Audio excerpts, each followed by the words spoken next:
मेळघाटसह चिखलदरा येथे पर्यटकांची तुफान गर्दी, पोलिसांचा मोठा बंदोबस्त.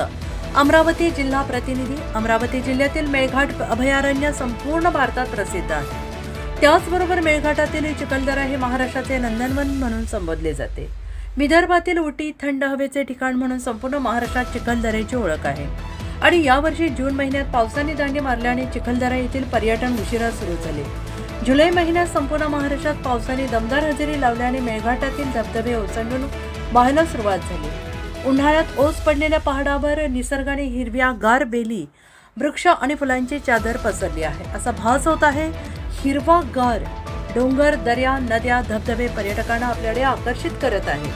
चातकासारखी पावसाची वाट पाहणारे, पर्यटनावर अवलंबून असणारे छोट्या मोठ्या व्यावसायिकांच्या चेहऱ्यावर समाधान दिसत आहे. हॉटेल, लॉज, चहा, कॉफीची दुकाने, फोटोग्राफी, त्याचबरोबर स्थानिक गाईड आणि जिप्सी चालक मालक हे पर्यटकांच्या सेवेसाठी सज्ज झाल्याचे चित्र दिसून येत आहे. रोजच्या धकाधकीच्या प्रदूषित जगातून निसर्गप्रेमी हे आपल्या कुटुंबासह, मित्रमंडळींसह संपूर्ण महाराष्ट्रातून पर्यटक चिखलदरा येथे मोठ्या प्रमाणात दाखल झाले आहेत.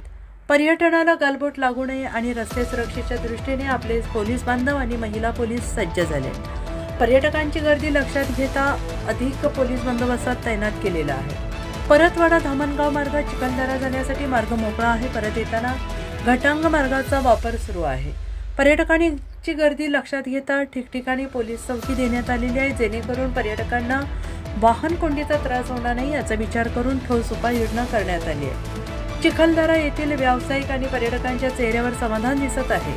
नगर परिषद चिखलदरा आणि निसर्गप्रेमी यांच्याकडून पर्यटकांना निवेदन करण्यात येत आहे की स्वच्छता, सुरक्षित प्रवास, पर्यावरणाचा विचार करून पर्यटन स्थळी स्वच्छतेचे नियम पाळा, जेणेकरून पर्यावरण सुरक्षित राहील आणि इतर पर्यटकांना त्रास होणार नाही. निसर्ग आपली जबाबदारी आहे. जिल्हा प्रतिनिधी कैलास वाकपांजर.